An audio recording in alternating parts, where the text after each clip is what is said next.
Hello, my name's Kerry. I'm a 35-year-old woman who's been through a lot these last few years thanks to my no good ex-husband.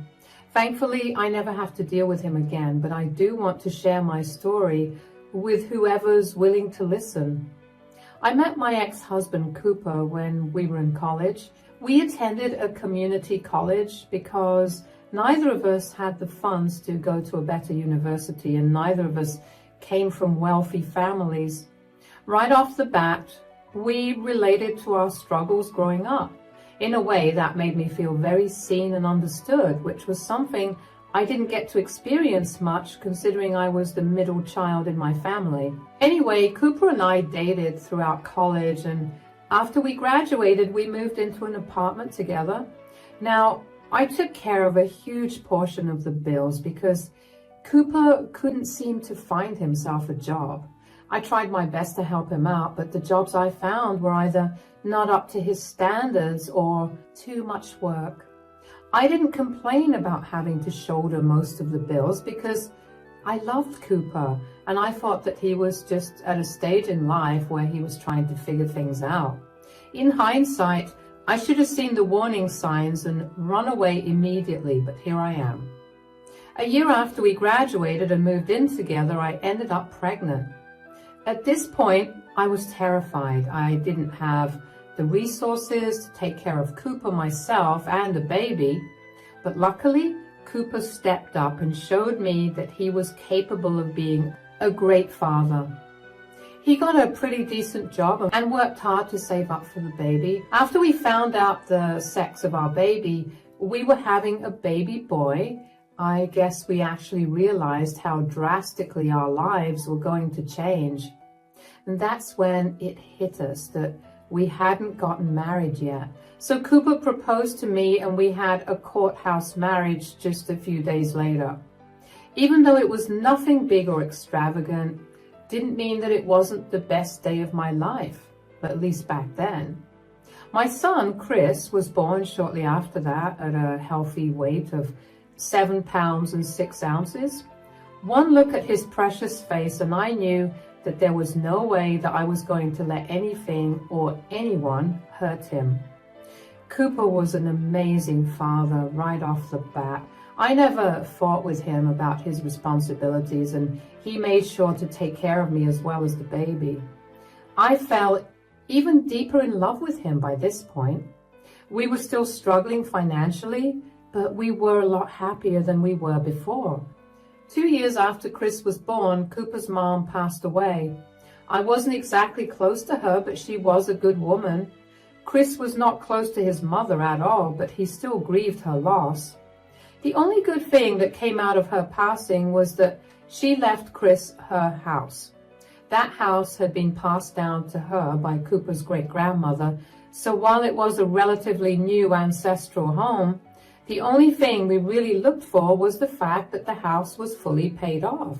We moved into that home once everything regarding Cooper's mom's death was settled and began our new lives there. Initially, things were like they always were, but then I began noticing changes in Cooper. He became a lot more sullen and upset. He refused to talk to me. He barely helped out with Chris. He would, in fact, just ignore Chris. Chris would scream and cry for his father, but Cooper would barely bother. At first, I thought that he was just grieving the loss of his mother and that maybe living in his childhood home was affecting him, but over time, I began to realize that those were just his usual behaviors coming back from before Chris was born, except that they were a lot more intense. Cooper lost his job pretty quickly and we were back to managing the house on a single income. I couldn't keep us afloat on just one paycheck, so I had to pick up a second job. I barely spoke to Cooper because I could feel anger and hatred festering in him, and I did not want that spilling over. I also didn't leave him because I was terrified of being a single mother and I didn't want to raise Chris in a broken home. I continued to work 2 jobs for 3 years until I'd had enough and told Cooper to get his act together and get a job or I would leave. Cooper took my threats seriously and found himself a job. It was just enough for him to cover our utility bills, so he told me he'd do that. Over the next 2 years, that was our arrangement. I thought we'd gotten through the worst, but little did I know that the worst was yet to come. Cooper began heavily drinking and smoking. The people at his new workplace would constantly take him out for drinks and smokes, and that bled into his home life as well. I did my best to deal with it and keep my son away from his messy father, but my breaking point came when I received an email that was a warning to pay off our electricity and water bills by the end of the month, or our electricity and water would be shut off. I flew into a rage that day. I used Cooper's laptop to check his bank transactions and found that he had been using all his pay for months to drink and gamble. He was in so much debt. I felt bile rise up at the sight of it. At that moment, I knew that I couldn't continue to be with him. So I quickly grabbed all my most important things and Chris's things and Chris before heading out. I was about an hour away from home when Cooper called me in a panic. "Carrie, where are you?" "I'm gone, Cooper. I do not want anything to do with you anymore." "What do you mean? What did I do?" "You did nothing, literally. If I continued to stay with you, we would all end up homeless. I can't have that happening." "What are you even talking about?" "You were supposed to pay off our utility bills. Tell me why I got an email telling me that we were 6 months overdue." "I can explain that. I didn't earn as much as I should have." "Yet you earned enough to fund your drinking? You lied to me, Cooper, for months. I cannot keep doing this with you. I looked at your bank statements. You earned more than enough. You just chose to spend all the money on booze and your gambling addiction. I cannot let you destroy mine and our son's lives like that. You can't just up and leave one day. Where is Chris?"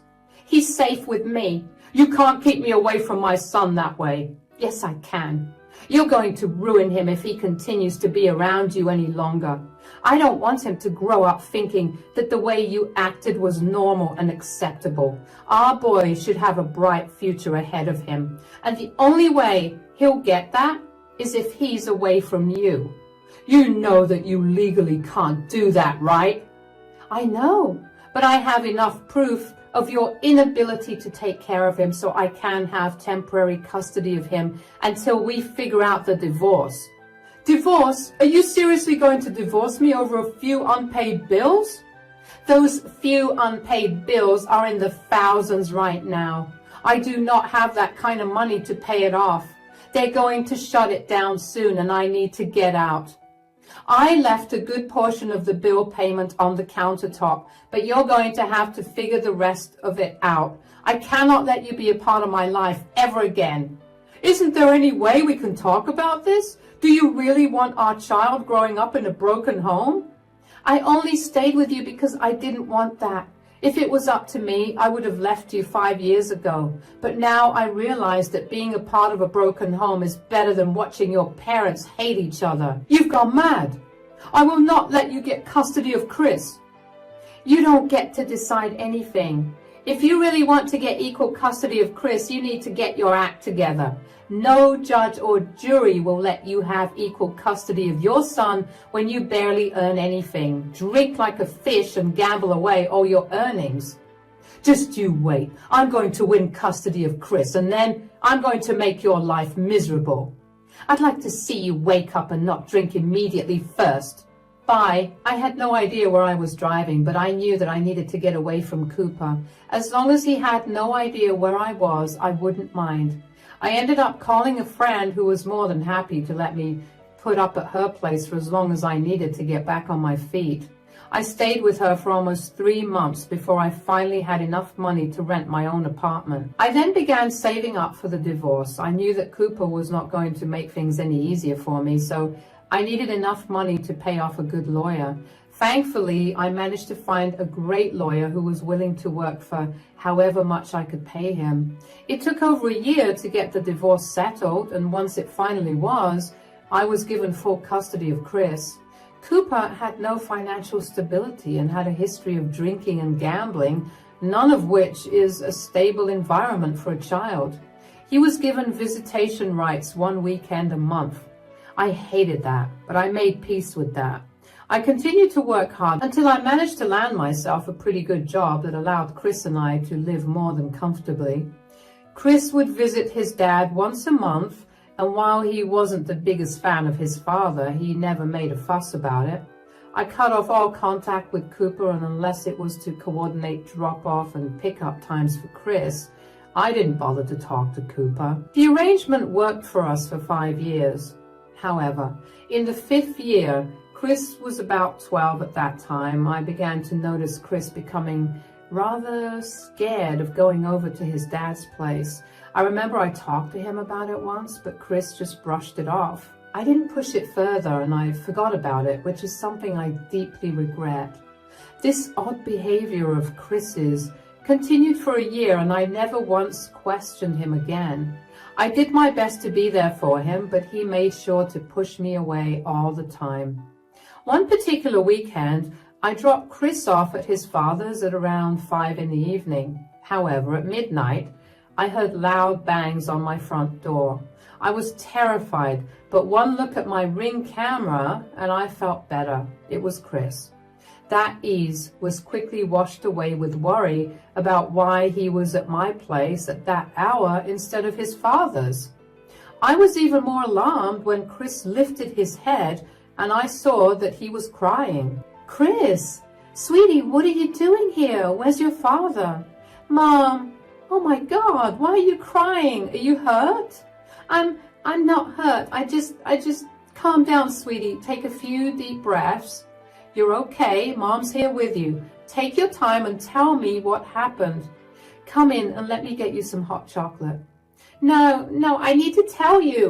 Okay, sweetie, what is it? Please don't leave me alone with Dad again. What? Why? Did he do something to you? Mom, please don't be mad at me, but every time I went over to Dad's place, he would hit me. Look at my arms and legs. What? Oh my God, my darling. I could never be mad at you. Why did you not tell me though? Dad threatened to hurt me more if I told on him, and I didn't know what to do. I really wanted to tell you, but I was so scared. Oh, sweetie, I'm so glad that you came to me about this. I could never be mad at you about this, okay? I promised to take better care of you, but did something happen tonight that made you come running to me? Well, Dad always acted funny before he hit me, and I wanted to see what it was. Funny? What do you mean? He would come back home from work or wake up in the morning or whatever, and he'd behave normally. He would be nice to me and he'd crack jokes with me, but then he'd go into his room or he'd stay in the living room after I went up to my room, and then suddenly he'd become this angry monster. The tiniest thing would upset him enough to start beating me. Oh my God. Yes, so I decided to figure out what was wrong with him. I mean, his mood was shifting so fast that I knew that something must have been upsetting him. So I set up my phone tonight to record the living room where he was sitting. And that's when I found him doing this. Oh my God. Is that cocaine? What in the world? I don't know what that was, but I knew that it was a drug. I wanted to stay in my room, but I needed to get my phone back before Dad saw it.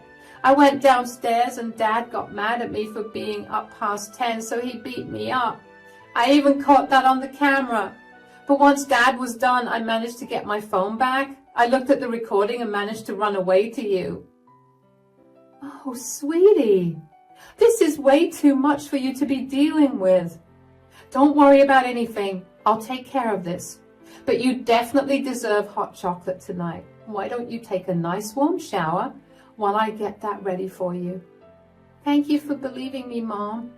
No, I'm sorry that I hadn't paid better attention to you. I'm sorry I couldn't protect you properly.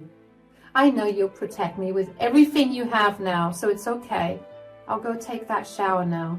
I felt so beyond ashamed of myself for not looking deeper into the signs. Chris had to go through so much just because I chose to turn a blind eye. I can't even put into words how much I hated Cooper at that moment.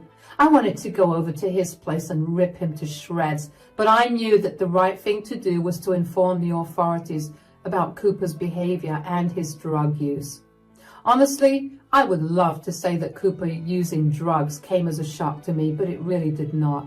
It seemed like a natural step after watching him use alcohol until he could barely stay up. I just hated that he put Chris in the middle of it all. After I made sure that Chris was doing better, I called the cops and explained my situation to them.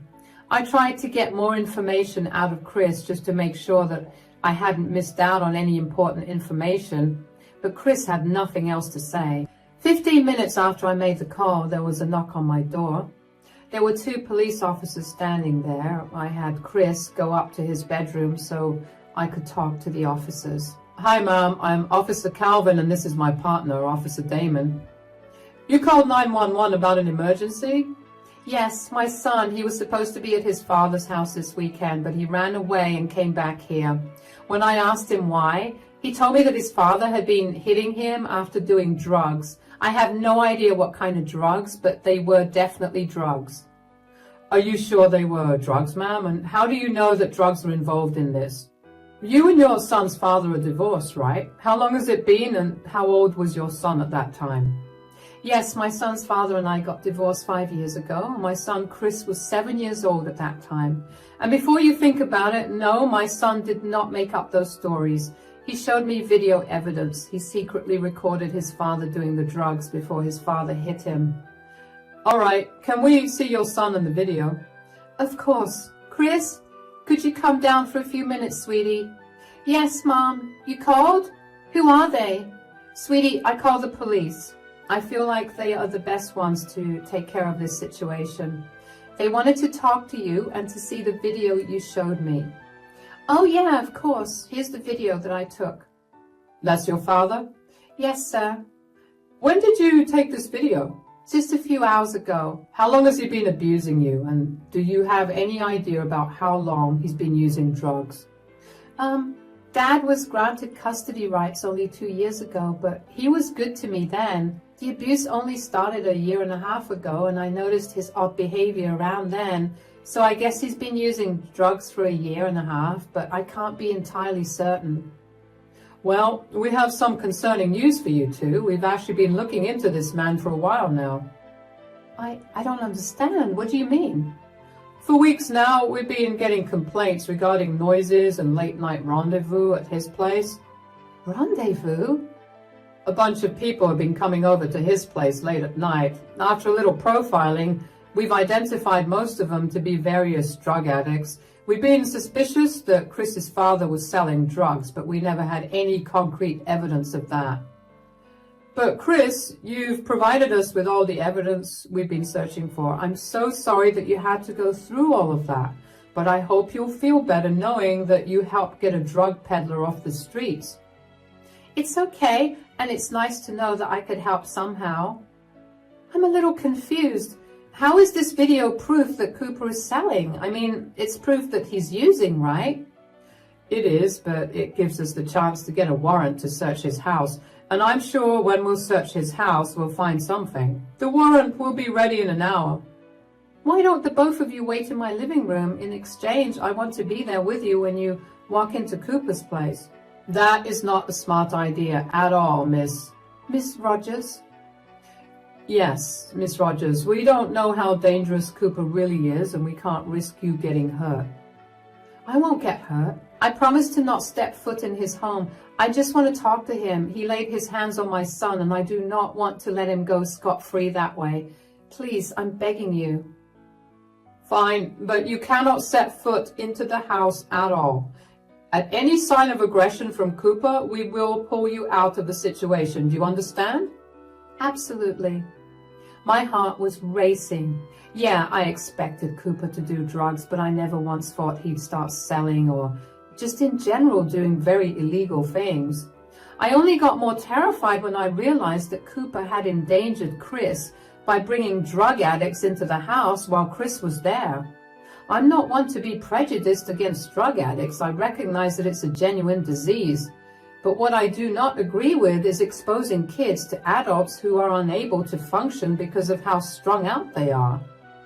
While we waited for the warrant to get approved, the police officers sat in my living room while my mind raced with all the ways that Chris had been endangered. I couldn't help but be thankful to God that Chris was safe and alive. When the warrant came, I had Chris go to bed. I told him that I would be back as soon as everything was done and left with the officers. We got the warrant and drove as fast as possible to Cooper's place. Before we left the car, the officers, Calvin and Damon, reminded me that I was not going to be able to go into the house. I assured them that I just wanted to confront Cooper and surprise him with the fact that he had been caught. We waited in the car for about 10 minutes before we were joined by other squad cars that surrounded Cooper's place. Once everyone was in place, Officer Calvin and Officer Damon and I made our way to Cooper's door. When Cooper opened the door, he looked like he was strung out on multiple drugs, but the sight of the two officers immediately woke him up. "Carrie, what are you doing here? Why do you have two cops with you? If you're here to take Chris, you know that it's my time with him, and that is court-ordered. You have no right to bring these cops here." "Oh, I think I have all the right in the world to be standing here with these lovely officers. Where is Chris?" "He's sleeping." "Are you sure? Because last time I checked, he was at my place sleeping in his bed there." "That's a load of nonsense. Is this your strategy, to lie your way into getting full custody of my son?" "I'm not lying about anything. I know about what you've been doing to him." "Oh, and what have I been doing to him?" "I saw the bruises all over his arms and legs. I know that you've been hitting him, and I also know that you've been doing drugs." "Drugs? Are you really reaching that far? You want me arrested just because you want to have custody of Chris?" "I have proof of you doing drugs." "Officers, I'm sure there's a better way to use our tax money instead of listening to some loony lady's claims." "Sir, here is a warrant to search your house. We do have reason to believe that what Miss Rogers is saying is true." "You can't be serious. I don't want you in my house or looking into my things." "Sir, this is necessary, and if you resist, we will force our way in. We're asking you peacefully to allow us into your house." "This is crazy. What kind of evidence do you even have? For all you know, Carrie could have edited something and made it look like me. You have no idea how foul and crazy this lady is. She literally left me because she was delusional enough to think that she could do better than me." "I was not being delusional. You were a horrible person to be around. You always drank and constantly smelled of smoke. You lied to me for years about where you were spending your money, and you almost made us homeless. Why would I want to stay with someone like that?"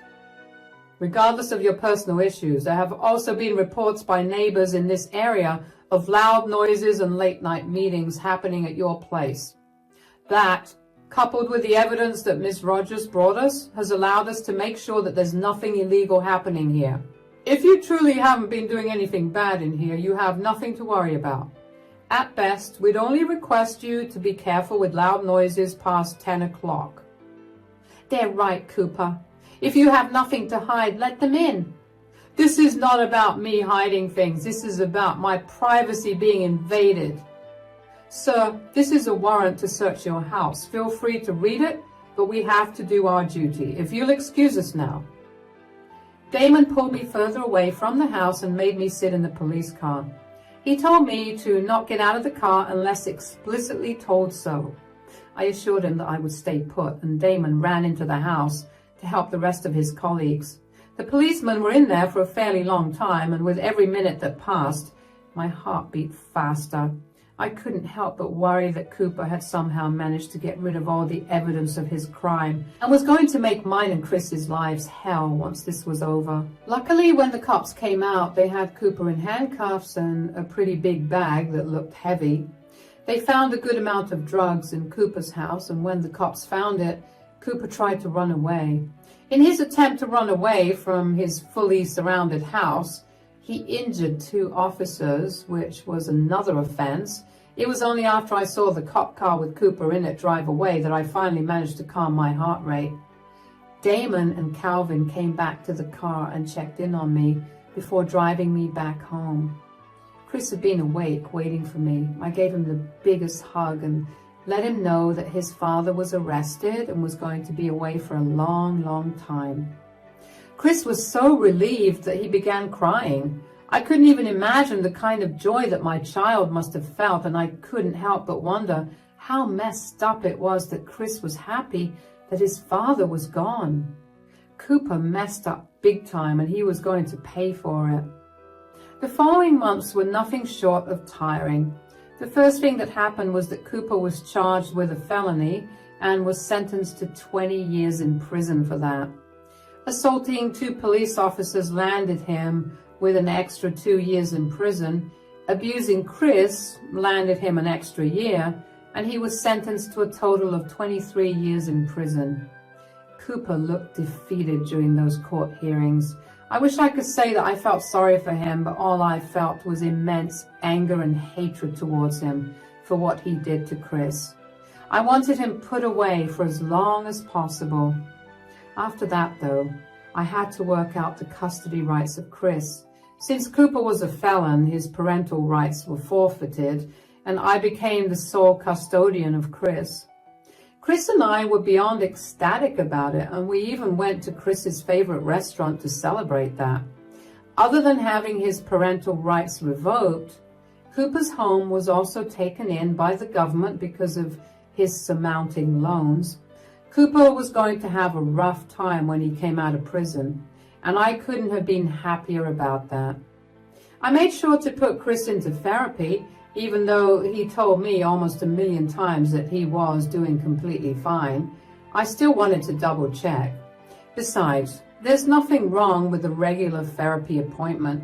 Chris has only been thriving since I've gotten full custody of him, and I feel like I'm the happiest person alive because of it. It'll be a while before I stop being so overprotective of Chris, but I've put myself into therapy too, so I'll work through it. All that's left for Chris and I to do now is to live our lives the best way that we can. Thanks for listening.